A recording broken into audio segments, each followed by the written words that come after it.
Aquarius, hi, welcome to Mr. Queen PH. At titingnan natin what's coming to you in the next 24 hours from the time na mapanood nyo yung reading na to dahil ito ay isang timeless reading. Anytime na mapanood nyo to, as long as makaka-resonate kayo, this reading is for you. And if you're interested in private readings, meron tayong link sa description at sa pinned comment. Maka-check nyo lang information kung paano mag-book for a private reading. And please subscribe to our channel to show your support. Like, share this video. At comment na rin kayo kung kayo ay naka-resonate. Ayan. So, let's see what's coming to you in the next 24 hours for Aquarius. Aquarius. Oh, okay. So, meron ditong focus pagdating sa yung sarili. There's like a major decision pagdating sa pagbabago na gagawin mo sa sarili mo. This can be physical change. Let's say, for example, you will cut your hair, no? Puputulin mo yung hair mo, papagupit ka, bagong hairstyle.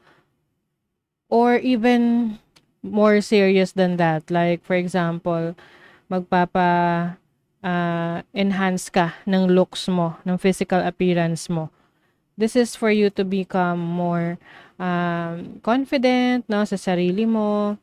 And somehow kasi parang meron kang may inhibitions ka, no? Nagdadalawang isip ka if you want to continue this, kung gusto mong ipagpatuloy, gawin talaga. So, I think humihingi ka rin ng advice sa mga tao na nakakaalam or mga taong pinagkakatiwalaan mo pagdating doon sa changes na gusto mong gawin sa sarili mo. For some of you naman, kung hindi ito sa physical appearance, this can be sa kinalalagyan or tinitirahan mo. You might want to move out, no? Yung iba, yung tipong gusto nyo mamuhay ng on your own. Pwedeng gusto nyo umalis sa poder ng parents nyo. You want to, travel, go to other places.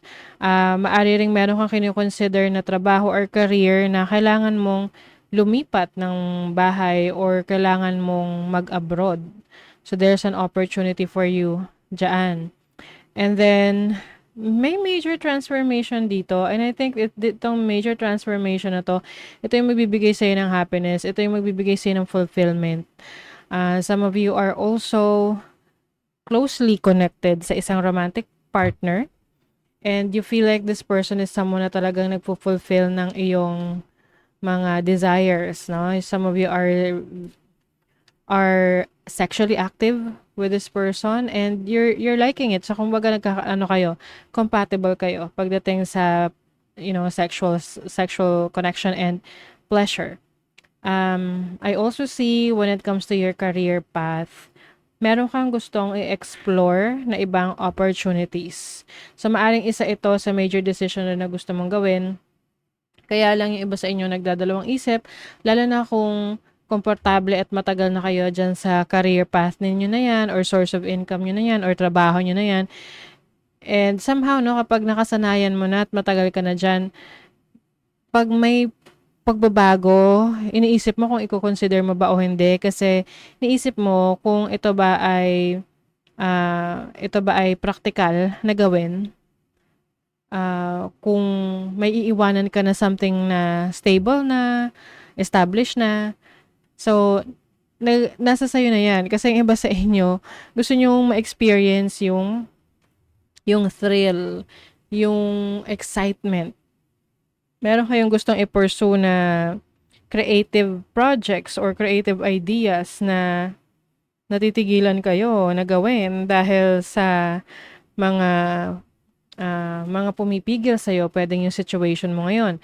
For example, gusto mong gumawa ng mga creative projects, or may mga gusto kang i-pursue sa buhay mo outside of your career, pero hindi mo magawa dahil meron kang iba pang responsibility sa trabaho na hindi naman pwedeng absent ka lang lagi nang absent, 'di ba? So, andun yung feeling na alin yung pipiliin ko? Saan ako mas magiging masaya? Ganon. But definitely, you will undergo a major transformation. This can be, pwede tong mabilisang transformation for you. Pwedeng Sa ngayon nahihirapan kang mag-decide pero in the next few days makakapag-desisyon ka and yun yung magbibigay sa'yo ng kalayaan. Mafi-free mo yung sarili mo and once you freed yourself, pag napalaya mo na yung sarili mo dyan, mas marami ka nang kayang gawin, mas marami kang kayang i-explore pa. Okay, so let's see your overall energy. Four of Pentacles. You want stability. But at the same time, you also want new experiences. So, it's time for you to explore your other options. Kasi minsan, yung, di ba ang options or opportunities, may mga times na, dumarating lang yan sabay-sabay. May mga times naman na wala. So, once na may dumating na opportunity for you, try to consider kung i-explore mo, susubukan mo. And then your challenge, the Three of Pentacles. Your challenge is about growth. So like what I mentioned kanina, pwedeng may mga, kasi ang growth, nangyayari lang yan pag may change. 'Di ba? Kapag walang change, as is siya, ganun lang siya, stagnant, stuck. So your challenge is kung paano ka aalis sa comfort zone mo, paano ka mag-explore, paano ka magpapalawak pa ng network mo, which is going to be very helpful sa'yo in the long run. And then your opportunity. Oh my God. Three of Wands.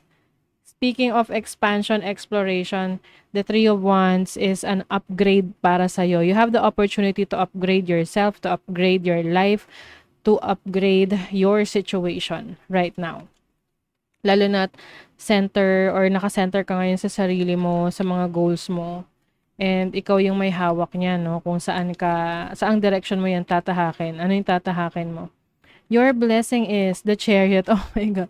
So this is movement, 'di ba? The Chariot, like you are moving to a new direction, and this is also success. So rest assured, whatever decisions na ipupursue mo, as long as it's in alignment of your goals, your passion, what you really want, you are going to be successful.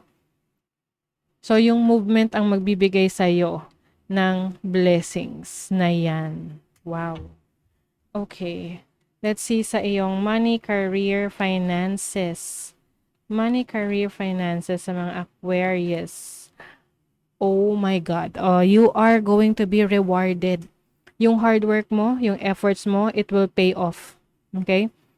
Yung iba sa inyo, maaring meron kayong rewards, awards na marireceive sa trabaho, recognition, or masasabi nyo na yung ginagawa nyo or gagawin nyo ay magiging rewarding for your career, for your business, for your finances. And then for your love life, tingnan natin love life ng mga Aquarius. Uy, may secret. Something or someone is hidden from you. Uy, may nakatago. So, pwedeng meron kang secret admirer or if you are connecting with someone, pwedeng may mga bagay na kailangan mo pang alamin about your person na hindi pa niya sinasabi sa'yo. Okay? So, that is your reading, Aquarius. Thank you so much. See you again.